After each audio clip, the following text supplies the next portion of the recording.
Hello guys and welcome to my channel. This is a plant update episode. I'm going to explain why there wasn't one last week, just so you guys are caught up on what happened. So last Sunday I started getting sick. I started just having like a stuffed up nose and a sore throat, that kind of stuff started, and then it got worse to where I could not really get up and do my normal routine, get up and make videos because I was so sick. So it started with a stuffy nose and a sore throat, then it kind of got worse to where I couldn't breathe, I could barely sleep, and it wasn't really fun. So I didn't think it would be a good idea to make videos when I felt that bad, when I couldn't even go out and make orders on my other job. So it really wasn't something I felt that I could do. But now I'm back, I feel much better. To the point where I can go out and do what I need to do to get things done. So now we're going to start making videos again, and I hope you guys can forgive me for not giving you a heads up. It's just I was really sick and I really didn't have the energy to go on Twitter or go on Instagram and let you guys know what was going on. It was just really bad for me to even get up and walk around the house. That's how sick I was last week. But now I'm better and we're going to get back to this plant update. So, we are going to start like always with my Easter cactuses. So my Easter cactus right here is doing quite well. We got one leaf falling off, but we got lots of new leaves coming in, which is amazing, which is what I love to see. So the Easter cactus right now, all you can expect is some leaves dying off, but then you'll see new leaves coming in. It was only leaves dying off and no leaves coming in, then that would be a sign that it's in distress. But with my Easter cactus, I have 2 leaves dying, but I have like 5 more coming in, so it's a really good sign. So now we're gonna go to my Christmas cactuses. Since Christmas is over, they're probably not gonna bloom unless it's really cold outside and they start showing signs that they're going to produce buds, but I don't think these guys are going to do it right now. Again, they had buds on these flowers, on these leaves, but the weather was so wishy-washy, it really didn't have a chance to bloom, to form the bud and bloom, so they kind of died off. That's what happened. So now we're gonna look at my other 2 Christmas cactuses. These guys did not give any buds, but they are looking amazing. And in the springtime, I will get new pots for these 2 Christmas cactuses and my aloe plant to like this kind of pot. So I have more space on my desk to show you guys, and yeah, it'd be better for watering. So I would definitely show you guys how to repot a Christmas cactus or an aloe plant if you happen to have one in the springtime. It's a little nicer outside because I can't really do this inside, but it's a little nice outside, and I have pots and I have everything I need to do that, and I'll show you guys how to do that very soon. So here's this Christmas cactus who's doing quite well. We got leaves coming in. That's probably as best as you can expect right now from Christmas cactus. We're going to move on to my aloe right here, who I have in 2 containers because I have holes in this container, which is why I want to get those plant little cases so I can have that going. So we have this guy right here, he's doing wonderfully. We got this old leaf right there, it's dying off, that's totally normal. If these leaves were showing signs of dying off, then I would be concerned. But everything's looking good with this guy. So before we get to my Phalaenopsis orchids, I want to show you my Dracula orchid. So here is my Dracula orchid, who is doing pretty good. We got some green leaves, we have some brown leaves, but that's not as many as the green, so I'm really happy about that.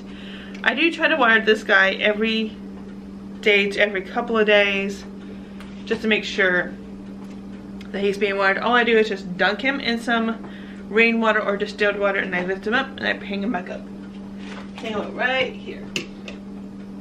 So that's where he goes. That's what I do every day to every 2 days with that plant. So now we're gonna move on to my Phalaenopsis orchids because I'm really, really excited about these guys. So here's this phal who's doing quite well. And we have this flower spike growing right here. And this guy is still a 50-50 on if it's going to be a kiki or a secondary spike. I can feel a bump there, but I won't know until if this bump looks like a root when it comes through, or if it's just going to stay as a bump at this point. We don't know at this point, but everybody's looking good. The root system is looking good. Yeah, even though I wasn't here for a week to make sure the water was good, they have plenty of water to last them a few more days at least until I need to change it to fertilize them. Yeah, so everything is looking good. I love it. So then we got this phal who's doing wonderfully. No new leaves, no new flower spikes, but this guy's looking good. But the root system is looking amazing because we have a root coming in right there. I don't know if you guys can see it, but it's right in there coming in.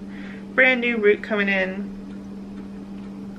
And we have another one on this side who's also coming in as well. So we got 2 new roots coming in, which is what I love to see.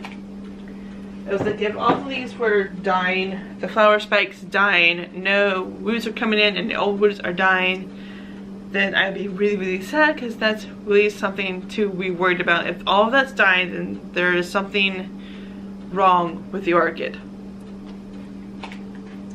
So now we're gonna move on to this guy right here who is doing wonderfully. You can see we got aerial spikes. We at least have 2 of them, especially this one. Some spikes, some roots, sorry, not spikes but roots, aerial roots, like to do that. So then we got this leaf right here who's growing nicely. No new signs of new flower spikes, but lots and lots of roots that are continuing to grow, which I love it. But yeah, this guy is growing nicely. So if you want to have several Phalaenopsis orchids in your house, you're gonna want to have make room for it.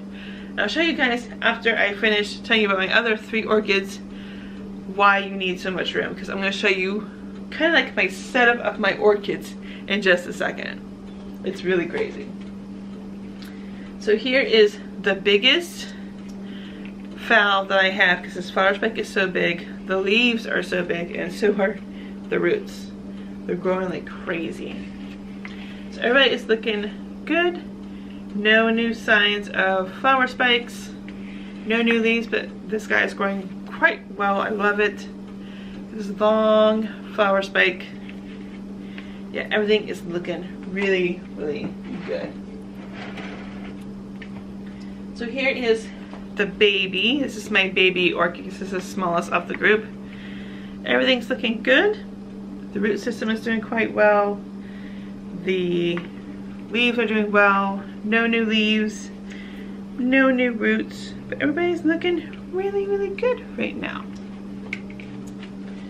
So now we're gonna go to my last orchid because my last orchid is producing a kiki. I know this is a kiki for sure because it's separate and it's growing lots and lots of roots at this point on it. So here's this guy. I have it in this small container because of this kiki, because it's growing a root right here, but on this side it's too small to see, but there's 2 other roots coming in as well. So soon, when that guy has at least 5 roots, I'm going to cut it from the mother plant and we'll see how everything goes. So now I'm going to show you guys my setup on my orchids so you can see why you are going to need room when you have Phalaenopsis orchids. So there's my Phalaenopsis orchids right there. As you can see, it's very, very full. Like I said, they grow leaves that grow bigger than the previous leaves, so you're definitely gonna want room when you do that. All the fish bowls that I got, except for that small one on the end right there, I got from PetSmart. So you can just go to PetSmart, pick up fish bowls that are like really cheap. It's really cool to do that. So now we are gonna go outside and I'm gonna show you the aloe plants that are doing, how the aloe plants are doing outside, and how my rose bush is doing. It's been cold the last few days, so it should be doing quite well. So let's go check that out. So here is the mother aloe with all of her babies doing quite well. I don't see any signs that any of them are in distress, which I don't think the cold really bothers them that bad. So they're all looking good. Everybody is looking amazing. And the mother aloe, as you can see, is growing lots and lots of new leaves coming in. Here is the rose bush. As you can see, some leaves are falling off, but there are lots of them that are still growing strong. So hopefully we'll see some buds in the next few days. Everything is looking good on this rose bush. Okay guys, we just came from outside. You saw the aloe plants doing wonderfully. You saw the rose bush doing kind of good. We got a couple of leaves dying off, but then we got so much more still hanging in there and growing. So now I'm going to show you all the fertilizers I use and how I fertilize all of my plants for every couple of weeks. We are going to start with the rose bush. This is what I feed my rose bush every couple of weeks. I'm not sponsored by Miracle-Gro, but I use Miracle-Gro's plant food so much. It's the only one I've been using for my plants except for my orchids. But yeah, that's what I use for my rose bush. I just stir it in a little bit of water and I take it outside and I water the rose bush. That's just how I do it. So now for my aloe plants, my Christmas cactuses, and my Easter cactus, I also use Miracle-Gro plant food right there. That's the one I use for that. It's the acid loving plant food. It works for them. They seem to love it, so that's probably one I'm still gonna get, but probably do a little bit more looking to make sure it's exclusive to certain plants. That way I have that specific plant's food. I'm just using that until it's used up, and then I'll probably look into cactus plant food and aloe plant food for the other guys.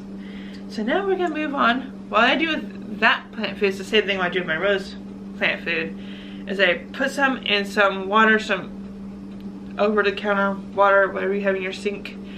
That's the water I use for them. I just pour some in that, stir it up, feed them, and they're good to go. So for my orchids, this is the 20-20-20. This is for orchids that have leaves and they have roots. They don't have any flower spikes at this point. This is what I use for that. And then for the ones who have flower spikes or have buds, that is the one I use for that. This is the blooming formula. And what I do with these guys, I take a little bit out of the container. I put it in some Tupperware dishes that I have, rainwater or distilled water in those dishes.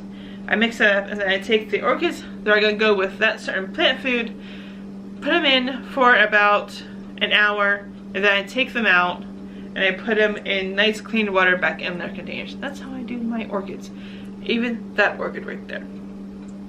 So that is going to be it for this week's plant update. Thank you guys so much for watching. Please like this video if you liked it, share it to grow our community, and subscribe if you're new here. I do these every single Tuesday, and hit that bell so you're always notified when I put out new videos, and I'll see you guys next time.